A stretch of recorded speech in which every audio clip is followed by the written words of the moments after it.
सरन्यायाधीशांवरील हल्ल्याचा यवतमाळमध्ये तीव्र निषेध। सर्वोच्च न्यायालयाचे सरन्यायाधीश भूषण गवई यांच्यावर सुनावणी दरम्यान एका वकिलाने बोट फेकून हल्ला करण्याचा प्रयत्न केल्याच्या घटनेचा यवतमाळमध्ये तीव्र निषेध करण्यात आलाय। या हल्ल्याला संपूर्ण न्याय व्यवस्थेवरील हल्ला मानत राजकीय आणि सामाजिक संघटनांनी आज संविधान चौक येथे काळ्या फिती लावून जाहीर विरोध केलाय। या घटनेतील दोषी व्यक्तींवर तातडीने गुन्हा दाखल न झाल्यास तीव्र आंदोलन करण्याचा इशारा समता पर्व, एकता मंच तसेच ST, SC, OBC समाज संघटनांनी दिला आहे। या हल्ल्याचा निषेध म्हणून यवतमाळ जिल्हा वकील संघाने उद्या 8 ऑक्टोबर रोजी कामापासून अलिप्त राहण्याचा निर्णय घेतला आहे। ॲडव्होकेट जयसिंग चव्हाण यांनी मत व्यक्त केले आहे की हा हल्ला संविधानावर विश्वास नसलेल्या विशिष्ट वर्णाच्या लोकांकडून होत आहे आणि अशा प्रवृत्तीला धडा शिकवण्यासाठी आंदोलनाची गरज आहे। या निषेध आंदोलनात आमदार बाळासाहेब मांगुळकर, सूरज कोपराकडे, राजीक पटेल, ॲडव्होकेट जयसिंग चव्हाण, ॲडव्होकेट सीमा तेलंगे यांच्यासह अनेक सामाजिक कार्यकर्ते, पदाधिकारी आणि कार्यकर्त्यांनी सहभाग घेतला।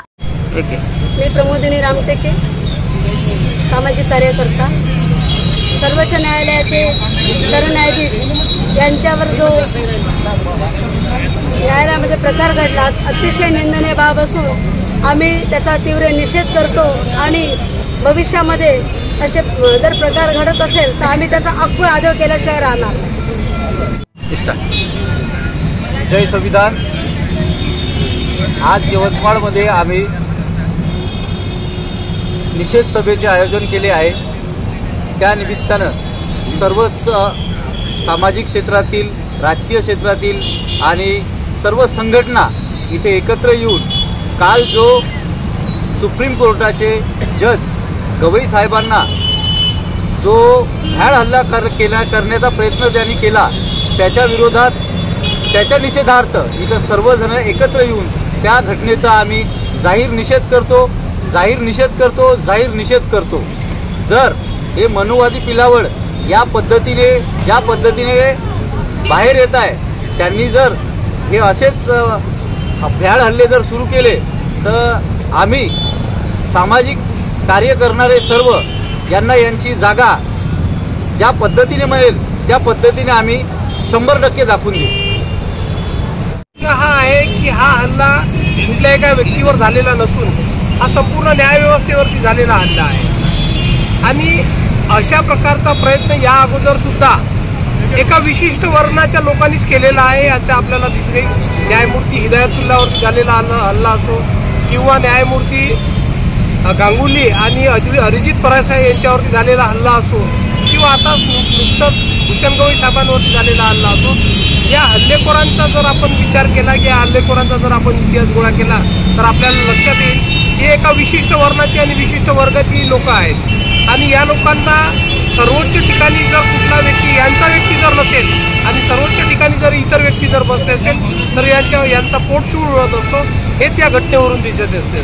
मला भूषण गवई साहेबांचं कौतुक करावं असं वाटते की त्यांनी या घटनेचा फार उहापोह न करता त्या व्यक्तीच्या विरोधाला त्याची दखल न घेता त्याच्यावर त्याला अनुल्लेखाने मारण्याचा प्रयत्न केलेला आहे। खरोखर भूषण गवई साहेबांच्या जे न्यायिक जो काही जी त्यांची प्रगल्भता आहे ती यातून दिसून येत आहे। परंतु असं जरी असेल तरी सर्वसामान्य लोकांना या घटनेतून निषेध करणं हे केवळ इथपर्यंतच न थांबता या प्रवृत्तीला ठेचून काढण्याची आज वेळ आलेली आहे।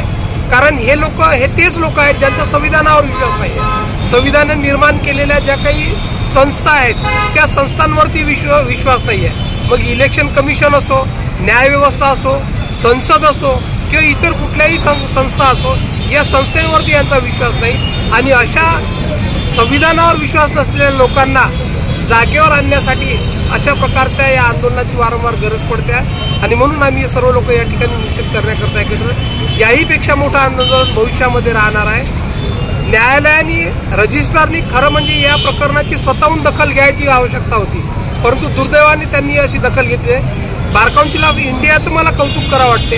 इतकंच नव्हे तर तालुका लेवलवरती असलेल्या ज्या संघटना आहेत वकिलांच्या, त्यांनी सुद्धा या घटनेचा निषेध केलेला आहे। भारताच्या विविधतेचं, एकतेचं हे प्रतीक आहे, कारण हा हल्ला न्यायव्यवस्थेचा आहे हे यातून दिसून येते। या जो आरोपी आहे, जो वकील आहे, एक 71 वर्षाचा माणूस जर अशा प्रकारचं त्याच्या मनामध्ये जर अशा प्रकारचा जर द्वेष असेल तर निश्चितपणे त्याच्यावरती कायदेशीर कारवाई होणं हे सुद्धा आवश्यक आहे। आणि म्हणून आम्ही प्रत्येक तालुक्यामध्ये त्यांच्या विरोधामध्ये पोलीस स्टेशनला जाऊन FIR सुद्धा करण्याचं नियोजन केलेलं आहे आणि त्याच्यावर जर कारवाई झाली नाही तर मोठं आंदोलन संपूर्ण देशभरामध्ये उभं राहील हे निश्चित आहे.